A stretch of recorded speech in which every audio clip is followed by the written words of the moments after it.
Bonjour tout le monde, aujourd'hui je vais vous présenter un lecteur de musique un petit peu différent par rapport à lecteur Windows Media Player, VLC, etc. C'est un lecteur qui s'appelle Tomahawk.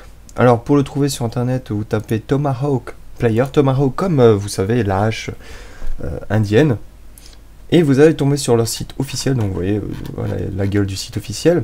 Alors celui-ci se différencie par le fait que, en plus de pouvoir lire la musique sur votre PC, serveur, voilà, il peut aller faire des recherches sur internet sur n'importe quel titre que vous voulez. Je vais vous montrer un exemple. Donc là, vous avez votre barre de recherche et vous tapez ce que vous voulez, vous tapez le titre d'une chanson, de ce que vous voulez, et ensuite il va aller chercher sur tous les sites que vous aurez sélectionnés, il va faire une recherche de ce titre sur tous les sites que vous avez sélectionnés. Alors, comment est-ce qu'on les sélectionne? Alors, ici, j'ai pas la barre de recherche. Voilà, ici. À mon avis, il faut aller dans configurer. À mon avis, ça doit être... Voilà. De toute façon, c'est une petite fenêtre qui va s'afficher lorsque vous aurez installé. Et la première fois que vous allez ouvrir Tomahawk, il va vous le montrer. Donc ici, vous avez des plugins.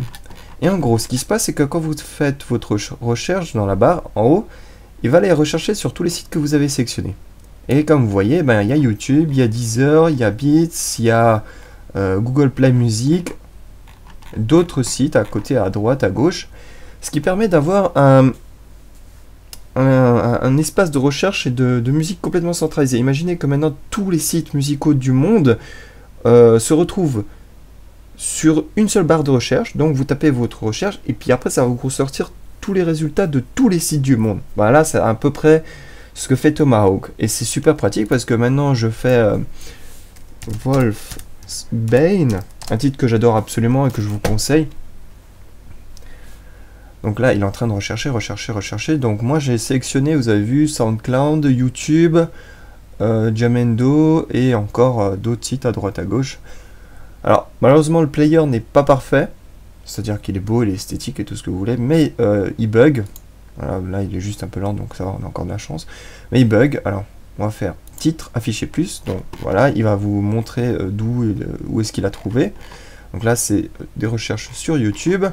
Moi, je veux par exemple Wolfsbane de I Hot, Manhattan. Non, c'est pas sûr. Où est-ce que tu es? Oh, bah, de toute façon. Non. Dernier ajout, collection, château, file d'attente, flux, voilà, vous. Donc, récemment, il peut pas me le ressortir. Donc comme je vous ai dit, il y a quelques petits bugs, entre guillemets, c'est-à-dire qu'il n'est pas tout à fait parfait.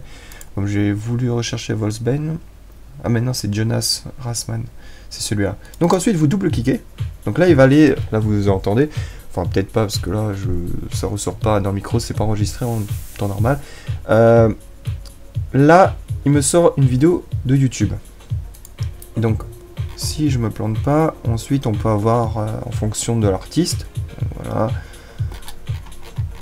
Et voilà, artiste similaire, vous avez des recherches. Donc ça ressemble un peu esthétiquement à du iTunes, en peut-être un peu plus évolué. Je sais pas ce que iTunes permet de faire, parce que je suis pas un fan adepte de Apple, mais bon, je vois à peu près à quoi ressemble iTunes. Et on va baisser le son. Voilà. Voilà. Donc, vous avez encore plein de choses que ce logiciel peut faire. Voilà, vous pouvez même partager de la musique, envoyer des tweets, etc. Moi, je me suis surtout intéressé à cette possibilité, cette option. Ça permet d'éviter d'aller ouvrir le navigateur, aller sur le site de SoundCloud. Là, vous tapez directement, il va vous chercher sur tous les sites que vous avez sélectionnés. C'est un peu plus rapide. Voilà. Donc, bon, je préfère cette façon de voir. Il n'est pas encore parfait. Je le surveille de très près parce que c'est très prometteur comme façon de faire. Et c'est un logiciel que je vous recommande. Laissez un like, ça fait toujours plaisir. Abonnez-vous pour d'autres vidéos de présentation de logiciels. Je présente toujours des logiciels qui sont intéressants et assez... et la plupart du temps gratos. Quand je le peux à 90%, c'est toujours du gratuit. Légalement, hein, je précise, j'essaie de faire le minimum dans l'illégal. Et voilà, j'ai rien d'autre à dire. Téléchargez-le, amusez-vous bien, écoutez de la zik. Et moi je vous dis à ciao, bonsoir.